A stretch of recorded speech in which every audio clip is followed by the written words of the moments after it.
Hello everyone, my name is Mirna and on behalf of the Mindalia TV team, welcome to Mindalia live streaming, where thousands of people around the world gather daily to see the lectures and interviews organized by Mindalia TV. Today with us, we have the pleasure of having Dan Blanchard. Dan is a best-selling and award-winning author, a speaker, and an educator, and he's going to be having a very constructive conversation with Dom Brightmon. Dom Brightmon. My apologies. And Dom is a best-selling author as well, a podcaster, and a certified leadership expert mentor. Before starting with them, we just want to remind you that Mindalia's mission is to share information that can help raise the level of consciousness around the world. You can help us by subscribing to our channel, leaving us a positive comment down this video, or sharing it with someone that you know that is going to benefit of the content that we're going to be talking here today. If we are live streaming, we have the active chat, which is a screen you're going to be seeing on my side or under the video in case that you are from a smartphone, seeing us from a smartphone, and through there you can interact and enter your questions. We also want you to collaborate with Mindalia with your own valuable content. For that, you can go to our website. On the top, you're going to find a link. It says Collaborate with Mindalia. The link is going to take you to a form that you can fill out, and our technical team will be getting in contact with you. Remember that you can collaborate with Mindalia in English through Mindalia TV English, but you can also do it in Portuguese through Mindalia Televisao, in Spanish through Mindalia Televisión. Visit our different channels and platforms. Follow us on our Facebook pages, Instagram accounts. With that, you help us not only to reach our goal, which is share information that can help raise the level of consciousness around the world, but you also keep yourself updated with the wonderful information that we're sharing there on a daily basis. I'm not going to be delaying this any further. I have now the great honor of introducing and welcome Dan and Dom. Guys, welcome to Mindalia live streaming. The screen is yours.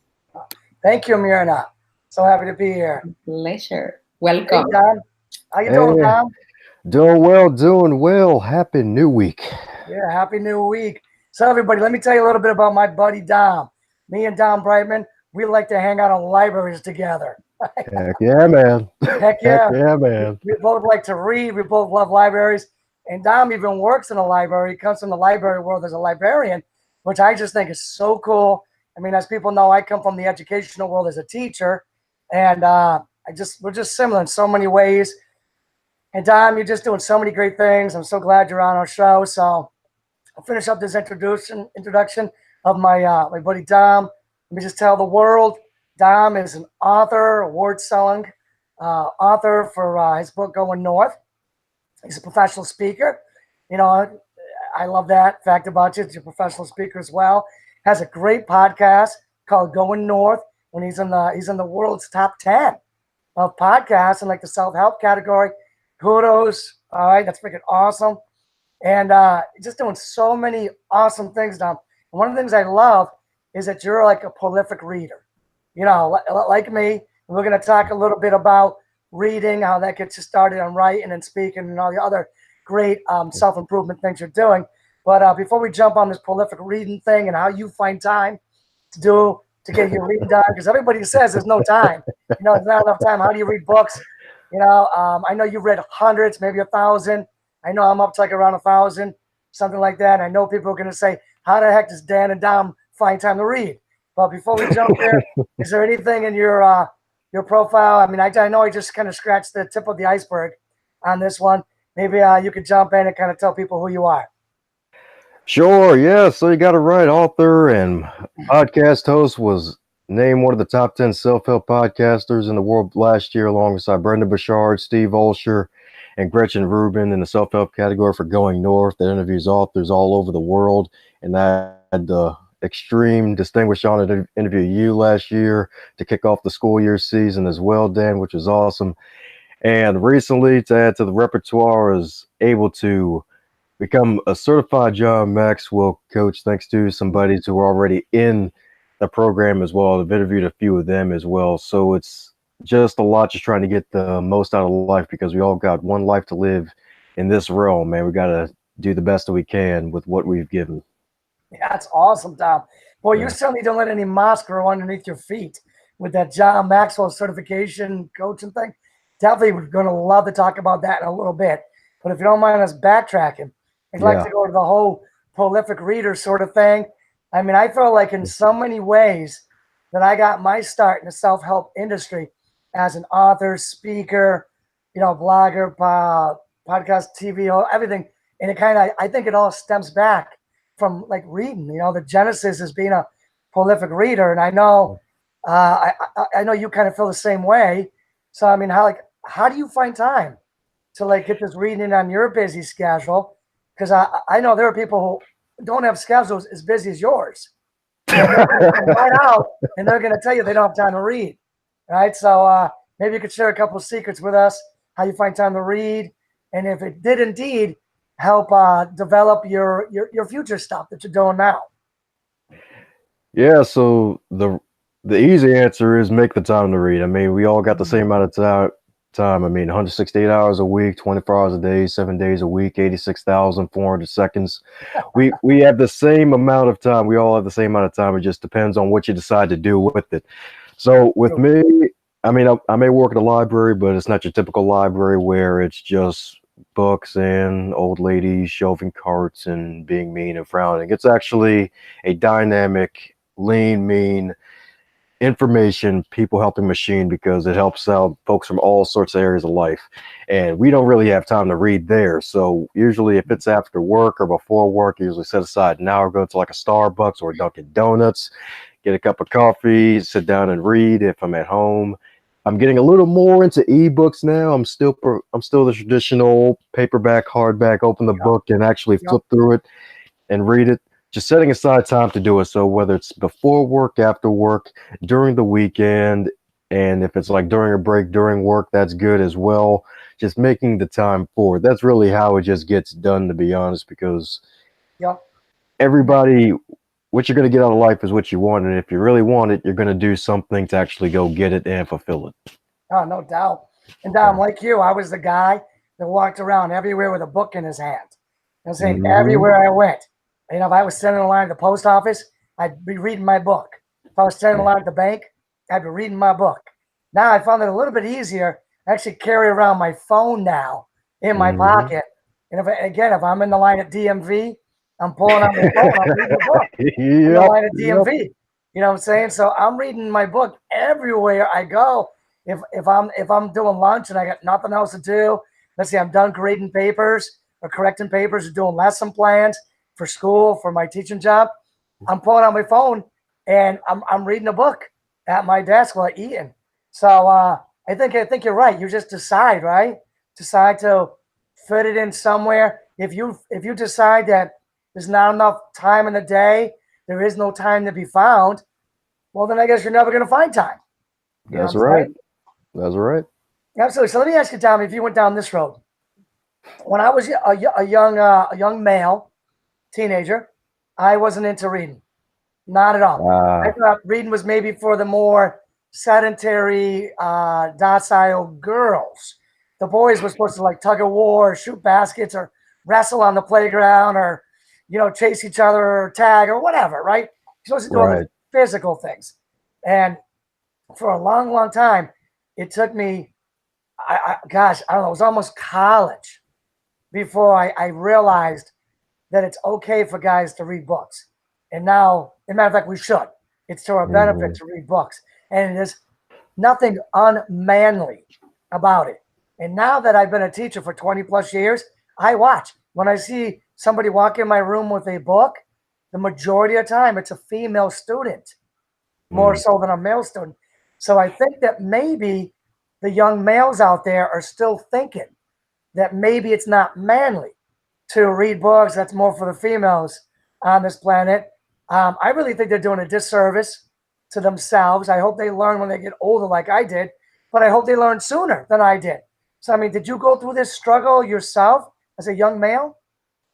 Oh, yeah. Believe it or not, I did. I mean, been in the library for about a good 12 years now, basically, and it was back when I was in my teenage years. I didn't have the love for reading I did back then as I do now, and funny enough, the reason that helped me to get back into my love of reading was a car accident at the age of 21 on my 21st birthday, and realizing I needed to change the trajectory of my life, because reading, I basically had my own acres of diamonds. There was gold beneath my feet. There was riches where I was, but I didn't realize it. And in school, in a way, a lot of classes, they give you books that you may not always want to read, like the Scarlet Letter. Like the first time I tried to read it, I fell asleep on page 10 on a Saturday evening. And I woke up and I was like, what the fuck just happened to me? Yeah. And then that's the thing. It's like we gotta have folks, teachers like yourself and other folks that maybe add a little extra to the curriculum as well. Recommend a small book like As a Man Thinketh or like Think and Grow Rich, and as well as small books. I mean, Going North, that's another small book. Just add that to the curriculum and just maybe insert a little, like maybe take a 10-minute pause or something, or 5-minute pause, and just insert something positive, something about personal growth. Remember, I had a teacher in elementary school named Mr. Purcell. He used to do that. He would teach a little Swahili, talking about how jumbo means hello and things like that back in elementary school. And he was one of the few teachers that actually went beyond just the traditional curriculum that everybody was supposed to be going according to. So that's one of the things. I didn't always have this love for reading. I kind of had it as a kid, but got away from it. Then early 20s, it just came back. So it kind of went full circle in a way.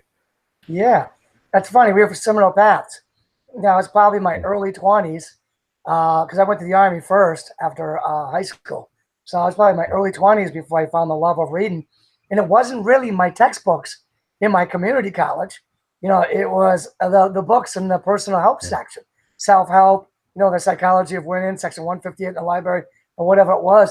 And what I found was, those personal coaches, those personal mentors that I always wanted but had no idea where to find them, they were right there in the free public library. And I was able to tap into that. So I think that's what you were talking about, like diamonds under your feet. You know what I'm saying? Yes, sir. It's amazing what's available to us. So I'd like to say to everybody out there, Dom, is you're looking at two successful men here that didn't like reading growing up. So males, open your eyes, open your ears. If you want to be, like a prolific, like speaker, writer, podcaster, leader, entrepreneur, solopreneur, businessman, whatever it is, start breaking out the books. Start breaking out the books and break out the ones that are going to be enjoyable to you. Maybe not necessarily your textbooks. Not saying you don't have to read that. You got to read that for school. But you got to find time on the side to read like As a Man Thinketh. Tony Robbins books. You know what I'm saying? Or Dale Carnegie books. Or whatever book that's going to help you improve your life, that can relate to your situation, help you improve. So I would say, young males out there, don't wait till your young 20s like me and Dom did. You can actually get a head start on us and maybe even try to get ahead of us at some point in your life if you get to it and get on it hard. You know what I'm saying? So another thing that I like, Dom, is that, another thing we have in common is that we both started at community colleges. And I know you did like a technology degree in the community college. I think community college was one of the best things that ever happened to me. It breaks my heart to see these kids being $150,000 in debt. When they get out of college. I think community college helped me build my my confidence in myself that I actually could do college, because I was only a C student. And I look at people, I say it was one of the best things that happened to me. And now I got 14 years of college and 7 degrees because I started somewhere. Yeah, that's right. I started at the community college. If I didn't start there, I wouldn't have any of those degrees. So, I mean, like, what was your journey like, Dom? How did you end up picking a community college? Was there a stigma of that you were like had to overcome? Was it one of the best moves you ever made? Like I say, this for me. Maybe you could share a little bit on your journey that brought you to the community college and how that helped you with your path of success. Yeah, so basically it was around junior, senior year of high school, looking at these different colleges in the Maryland area. Wanted to stay close to home because my parents were up there in their 60s, and I just feel like they're probably going to need me around in a few years. So went ahead and decided to look for stuff in the Maryland area, and ITT Tech, that was the thing back in the day, and they were just having this extremely high cost. Like, they're selling us like, get the straight core class you need. You won't need any of this other junk. And like, something feel a little off about that. And then out of nowhere, it's like, let me go to community college, just get the general credits and get those.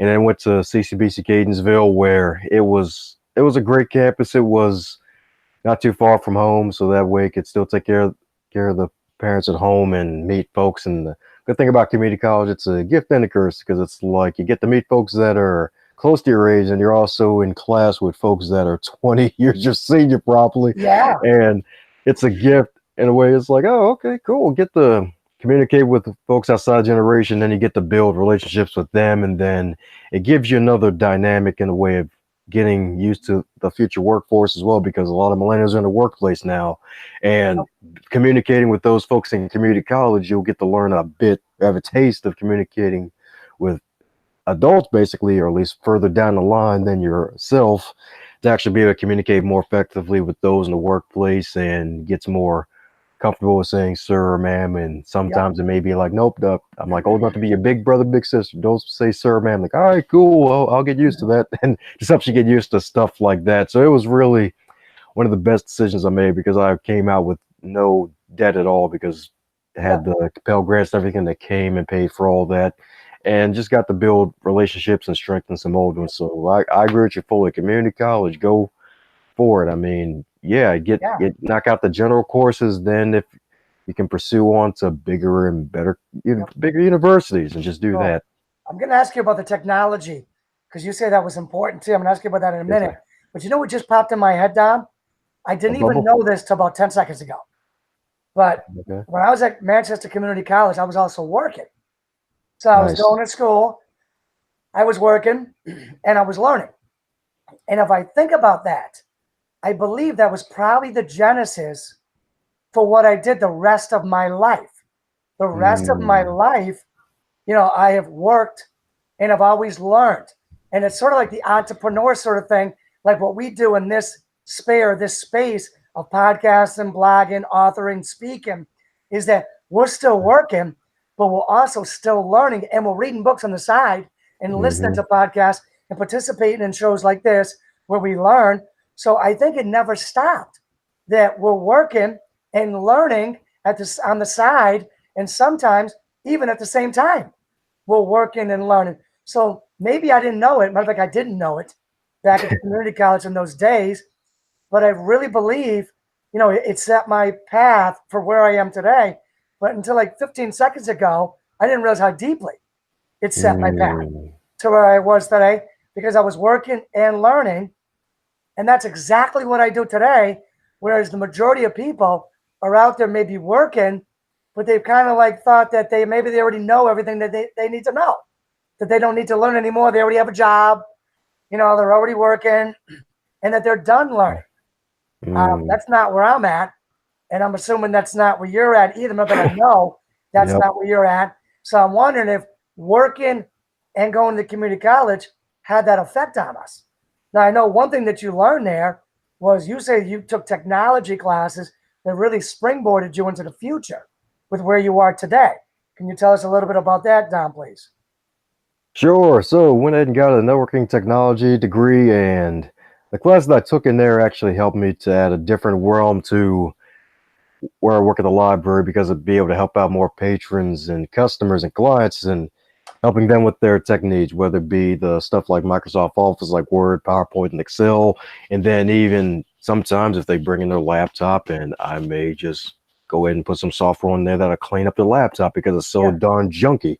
And it just helped me to not only be more tech savvy with keeping my computer clean and running nice, fast, and smooth, but just helping other folks as well. And then to, in a way, teach them and actually try to basically bridge the gap with the digital divide, because the thing about libraries, it's everything and everybody, and a lot of senior citizens are now realizing like, hey, I got to get on this technology thing. I mean, our president's like in the 70s using Twitter, so it's like, hey, we got to actually try to bridge the gap for those who may not be there yet. And that was really the big thing that added on to it. So just basically adding on the Word classes, the PC repair classes, as well as Windows Server, and just getting an idea of that, just setting aside different hard drives and partitions, and just making sure you can have different spaces for your computer to run and things like that. So that added another dimension to what I do. I'm not as heavy into it as I was a few years ago, but that was really one thing that I really gained from taking those technology courses. Yeah, which helped you with your podcast. Oh, that too. Tech savvy. Yeah. Oh, yeah. I can tell you, I almost wish you lived a little closer to me. I'd bring my laptop over to you. Oh, I had to clean it up. It's been running slow lately. So, yeah. But I remember when I went into the Army, Dom, and I was probably thinking, probably about the same age as you were, and I was thinking maybe along the same lines of you. And I remember telling my Army recruiter that I believed that like technology was going to be, maybe electronics or technology or whatever was probably going to be the wave of the future, and maybe I should learn that in the Army. And Right. you know, being a young 18-year-old male, my recruiter was like, "Nah, you can learn that stuff in college. You want to jump out of airplanes, rappel down mountains, you know what I'm saying, and go down rivers." And I was like, "Yeah, how do I do that? Infantry, frontline soldier." Nice. And that's what I became. I became the infantryman, frontline soldier, and the whole technology thing had to wait till later. but I agree with you. I mean, you don't have to be crazy tech savvy, but you gotta know a little bit of technology, and you gotta maybe know who to ask, have a few friends around to guide you, learn from, a few podcasts, go on YouTube. You know what I'm saying? You gotta know a little bit and know where to find a little bit to do well today. So Dom, I'm glad that you were ahead of the curve on that one. I thought I was ahead of the curve until my recruiter talked me into sleeping in foxholes instead. Raiding my way through swamps, you know, and stuff like that. But another thing, Dom, me and you have in common, we came up through Toastmasters. Oh, And yeah. I loved Toastmasters. I was gung-ho with Toastmasters for 4 years, won Nice. all sorts of speaking competitions, and worked my way up the leadership side as well, where I became president of the club, area governor of 4 Nice. towns, local towns and nearby towns, and then also the Hartford Insurance Company. I used to go in there for lunch sometimes and oversee their club. I didn't climb as high as you did on the leadership side. What you did was amazing. I believe you were like Thanks. district governor. I was area governor. Whatnot. But I kind of said that 4 years was like another bachelor's degree for me in like real life stuff. Of Yeah. course, no university will recognize it or anything like that. But whatever. To me, it totally jumped me ahead of the, you know, in this world. So one of the best things I ever did, like going to community college. So, Don, can you tell us a little bit about your experience with Toastmasters? Yes, Toastmasters is something I wish I would have knew about when I was like 17. So when I turned 18, I would have joined the club instantly because it's a leadership laboratory. I mean, yeah, you go there to learn how to communicate in public speaking and get over your fears and actually get those butterflies in your stomach to fly in formation. But truth be told, the leadership side, like area governor and a step above being division governor, overseeing a bunch of clubs in the division. And that experience really propelled me and actually gave me a laboratory to practice leadership, especially at a young age, because with Toastmasters, the average member, it's a lady in their 30s, and a lot of folks get doing it for their job or their boss told them and things like that. And just being in that environment with folks that, again, older than me, and they have more experience in terms of chronological years, they may have some ideas, but it gives me that, basically that sandbox to try to actually practice leadership. And one of the greatest lessons I learned in Toastmasters is the fact that just because you have a high amount of energy and you have high expectations and you see the greatness in others and you want to instill that to them, they might not be ready for that just yet. You can plant as many seeds as you want in them. Someone else has got to plant and water those seeds behind them. Because one thing I've learned, it was a couple years ago when I was division governor, aka director. 2 years ago, I was overseeing 17 clubs in the Northern Maryland area, and I was also president of my home club, the Gainesville Toastmasters, simultaneously while taking care of my sick father and my 40-hour work week and publishing my book. I was doing all of that all together, and I had a massive amount of energy, but that year it came to a halt because self-care was being neglected. And if you're going to be a leader, you got to keep your tank full. You got to keep your well full of water, because leadership, I'm like, man, you're going to be helping people and trying to encourage and help people, but if no one's encouraging you, no one's pouring water into your well, then no one's going to be able to draw from you as well. And a book I like to recommend folks to read in leadership, it's a book by Wayne Cordeiro called Leading on Empty. I wish I would have read that book 4 years ago, because it showed some of the stuff I went through, because he was a pastor leading a church in Hawaii, this huge mega church, and he was pastoring for years, and he was so darn positive, so darn energetic that it masked everything else until it came time when his body said, nope, Snap City. It just broke down, and he passed out in the pulpit, and he had to go to a retreat center, and he had to go into a Buddhist temple and meditate, be quiet with himself with a notepad for weeks, days, and months, because he never took care of himself. He was so positive, he was so energetic that he thought that he was invincible. But at the end of the day, no one's invincible and no one's undefeated. We're going to be taking losses. Just make sure that you take care of yourself so that loss isn't a big loss. So that was probably one of the biggest lessons I learned in Toastmasters. It's not just about communication. It's where leaders are made and not paid, because it's a volunteer organization. No one's getting paid for it unless you're like in Denver or something as like the president of the organization or something. So everybody's volunteering. This is an extra thing. It's added on. What you get in is what you put out of it. And if you put a lot into it, you'll get a lot out of it. Wow. What great advice. I mean, that leaning on an empty book sounds awesome. I think I could use that. Sometimes I feel like I'm just running on adrenaline. I get so busy from so early in the morning to late at night, sleep so little. And with 5 kids, I think I've had like 17 years of disrupted sleep. You know, so not the little sleep I'm getting. It's disrupted. So go figure. But it's kind of funny. Another thing like I love about Toastmasters is I don't know what it costs now, but I think maybe when I was in it, was a while ago, I think it was maybe something like $49 a year.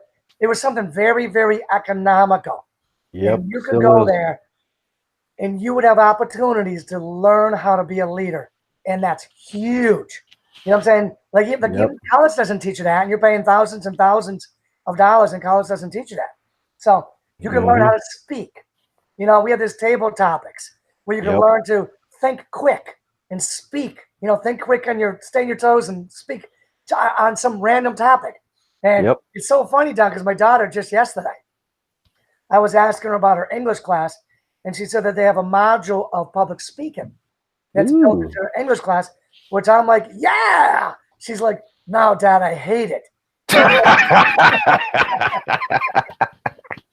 And I'm like, what do you mean you hate it? She goes, every now and then, she goes, they just throw a random question at us and want us to talk about it. And I go, ooh, table topics. That's awesome. Table topics are great. And she's going, no, it isn't, Dad. I'm like, listen, it's going to teach you how to think quick on your feet and how to have something intelligent to say and how not to panic, how not to trip over your tongue. I mean, I can't say enough about, the time I spent in Toastmasters. And now, like, I speak on big stages. You know, now, like, both of us down. We're keynote speakers. The American Federation of Teachers pulled me down to speak this summer in Washington, D.C. at their annual conference. Nice. I couldn't have done that if it wasn't for Toastmasters. You know, when you do your podcast show and when we do this Mindalia TV show, I mean, we could be talking in front of millions of people.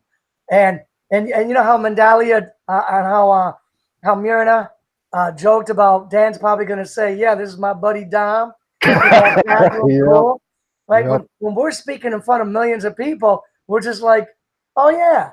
You know, Dan and Dom says, oh, yeah, that's kind of cool. You know, just all like casual. You know, like we wouldn't have been able to do that without Toastmasters.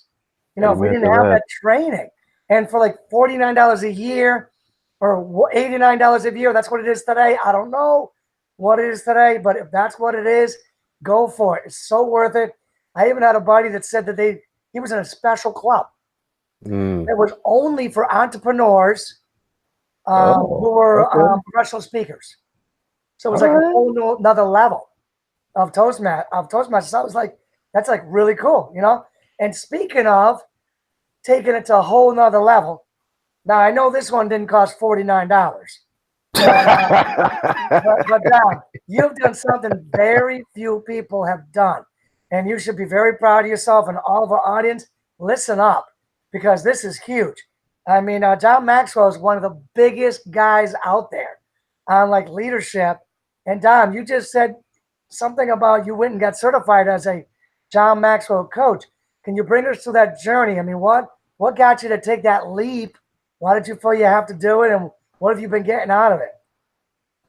Yeah, sure. So back in 2012, when I was 21 and had that car crash, one of the first books I picked up was John Maxwell's book, The 5 Loves of Leadership. And I went down the road and picked up another book of his. It was a black and gold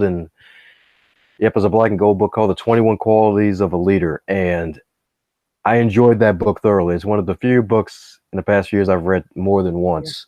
I read that one too. Yep. And that's a great book. And I just really love that guy. He's an amazing guy. It's something to transform my life and change my mindset and explode my mindset into thinking bigger and helping out more people. And it helped me to actually be a little bit more extroverted in a way, because I'm an introvert, believe it or not. I usually get my energy from being alone and charging it up as opposed to being around people and getting charged up that way. It just helped me to break out that shell and be more of myself. But the certification itself in Toastmasters, you're going to eventually meet people who's either written a book or they're certified in something, whether it's like the International Coaching Federation or the John Maxwell certification.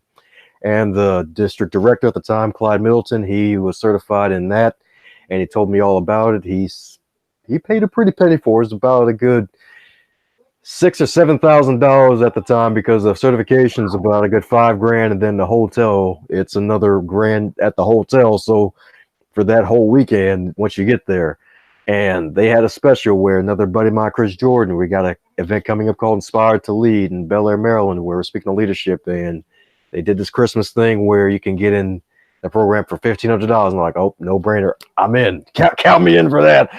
And signed up for that, and just being a part of their group and being able to connect with other folks and just networking with others. And I'm going to be heading down to Florida to learn more about what it entails, because I'll be able to teach some of his materials. There's the core 6, like becoming a person of influence, leadership gold, the 15 laws of growth. That is a personal favorite. If you haven't read that book, pick it up. It's one of Maxwell's probably top 5 books.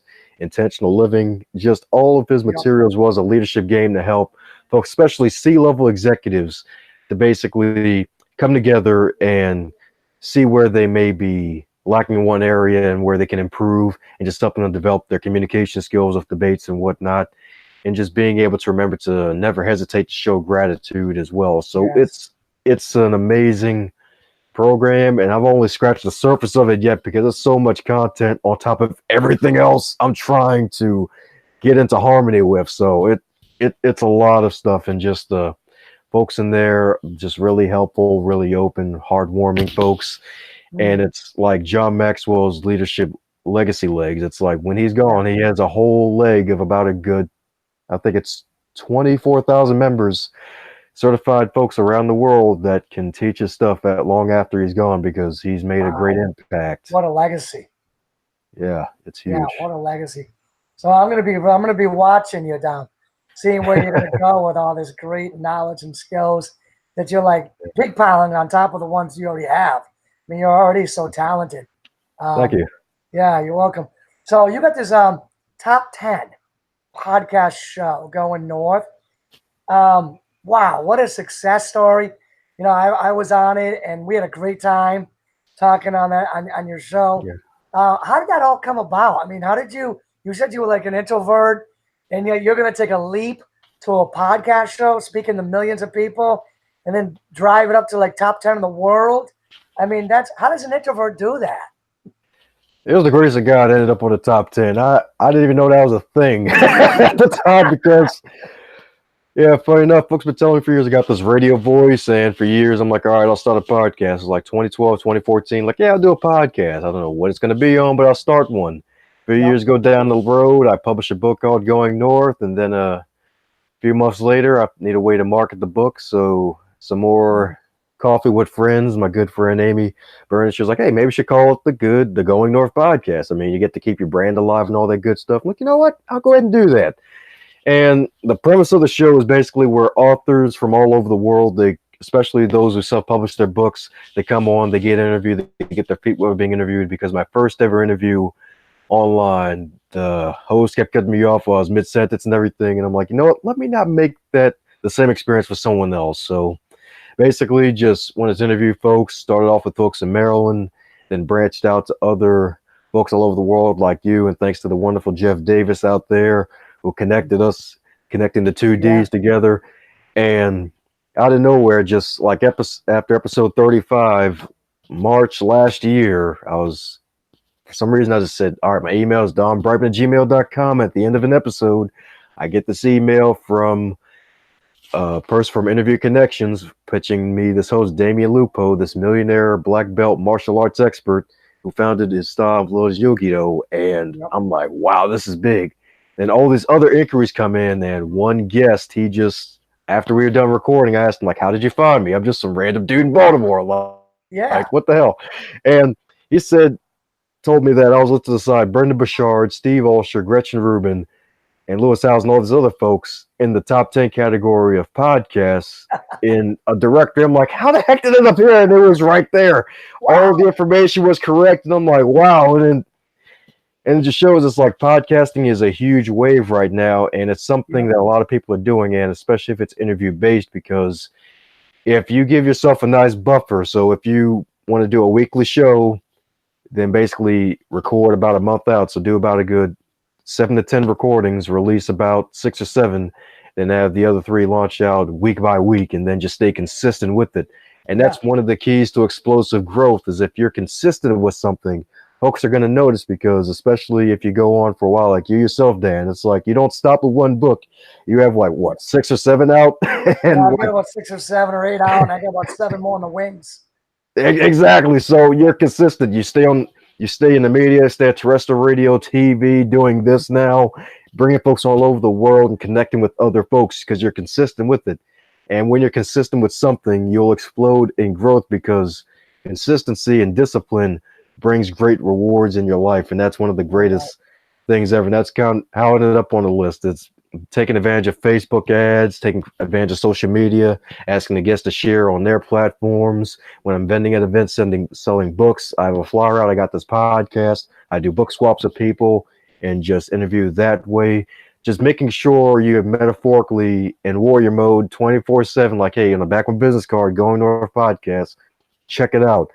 And just do that. Just always promote yourself, always market yourself. I mean, I could always improve in that area, but at least do something. Like, make sure you do at least 3 things a day to at least let folks know that, hey, I have something, it'll be worth your while, and it can add value to your life. And there can even be something down the road where it can even add more value to their lives as well. Because if you're going to advance others, make sure you keep advancing yourself by adding more to your well, and then advance others and keep them encouraged to do great things in life. Yeah. You got to keep being that role model, right? No, that's right. Keep being that role model. So, Dom, like, I know me and you have come a long way from our starts. You know, we weren't born with silver spoons in our mouth. You know, we had like maybe difficult upbringings, and nobody handed us anything, and yet we both somehow like made it. So, what advice would you have for like young kids, teens today? You know, that are maybe struggling a little bit. Maybe they don't see the light at the end of the tunnel. Maybe they're not happy in school. Maybe they're not happy in the home or neighborhood they live in. I mean, what advice would you have for them to keep going, that there is light at the end of the tunnel? Yeah, so advice for those in the youth. I mean, myself, I wasn't the guy you see today because I was slow at making friends, but I had a core group of folks. So get around folks in school, try to break out your shy points, and hey, go to a local library, read some books on how to win friends and influence people by Dale Carnegie. Read that book. Like, try to be more interested in other folks. For those bullies at school, try to avoid them. I mean, it's easier said than done nowadays with social media.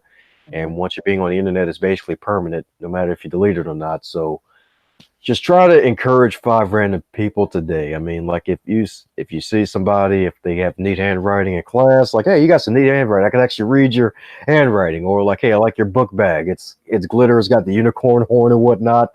Yeah. Or just like maybe high five a random buddy of yours, or just stay close to your friends and always encourage those and be around those that encourage you and help build you up. And that's one of the biggest gifts that I've had in my life, is mentors and folks that were ahead of me. I had folks that were one grade ahead of me, and they always gave me wisdom, and they always gave me encouragement. It's like when I was down, they picked me up. Get around folks that'll pick you up. Heck, even go in different places. Metaphorically, change your zip code if you can. Like, go to different places, go to different libraries, hang out at different places.